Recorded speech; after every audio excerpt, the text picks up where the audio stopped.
Le mardi 25 février 2025 s'est tenue à la salle Biti Moro de l'Institut la conférence de presse du lancement officiel de la 3e édition du Festival international de jazz et des musiques africaines en abrégé FIJCA en présence des autorités politiques et administratives, de la presse et des amoureux du jazz.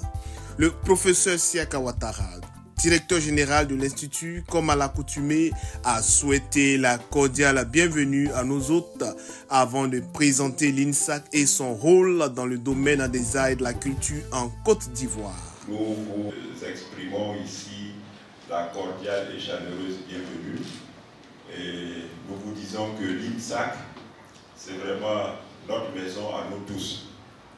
La mission régalienne, c'est la formation des artistes. C'est la formation de nos étudiants, si vous voulez, au métier des arts et de la culture. Qu'il s'agisse ici de l'architecture, de l'art rural, de la céramique, de la communication en art, du théâtre, du cinéma, de la musique, de la danse, de la chorégraphie, des sciences de l'information documentaire, notamment archivistique, documentation, bibliothéconomie, de l'animation culturelle, du patrimoine. Je dois vous dire qu'ici, dans cette maison, on forme à tout ce qui touche au métier des arts et de la culture. Donc c'est cette école rassemblée en un institut. Et aujourd'hui, vous comprenez donc le sujet qui nous réunit, la musique. Il y a bien une école de musique dont le directeur est ici, à ma droite, Adolphe Yassé. À sa suite, se sont succédés M. Djedje Régis, représentant son Excellence Mme Yedidia Klein, ambassadrice d'Israël en Côte d'Ivoire, et Dr Kosonou Henri, secrétaire général du Conseil ivoirien de la musique.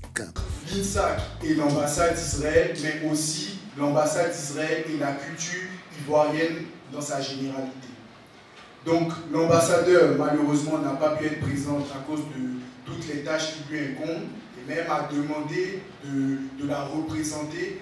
Et vraiment par ces mots, je veux vraiment vous montrer l'engagement d'Israël. Donc l'ambassadeur m'a demandé de vous faire part de sa joie et de son impatience quant au démarrage effectif du FIJCA 2025.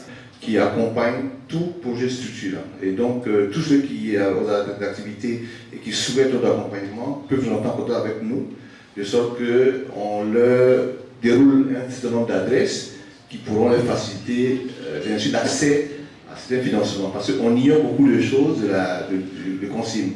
On a entrepris, de commencer bientôt une campagne de proximité, de sorte à renseigner beaucoup les acteurs de l'industrie culturelle et créative, principalement de l'industrie musicale, de l'importance qu'ils ont à être sous la coupole de consigne, qui est un facilitateur pour avoir accès à pas mal de financement et accès à des organismes qui, à première vue, pourraient leur fermer la porte.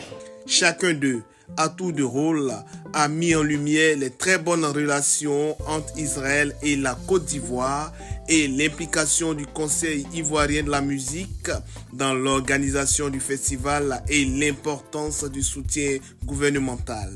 Puis est venu au tour du commissaire général du festival, M. Constant Botti, d'entretenir l'auditoire dans un plan bien détaillé de l'organisation de cette 3e édition. Les étudiants, les groupes musicaux, toutes ces formations culturelles qui émanent de l'INSAC. Donc c'est un hommage à l'INSAC, cette 3e édition. Et le thème, c'est rythme unifié.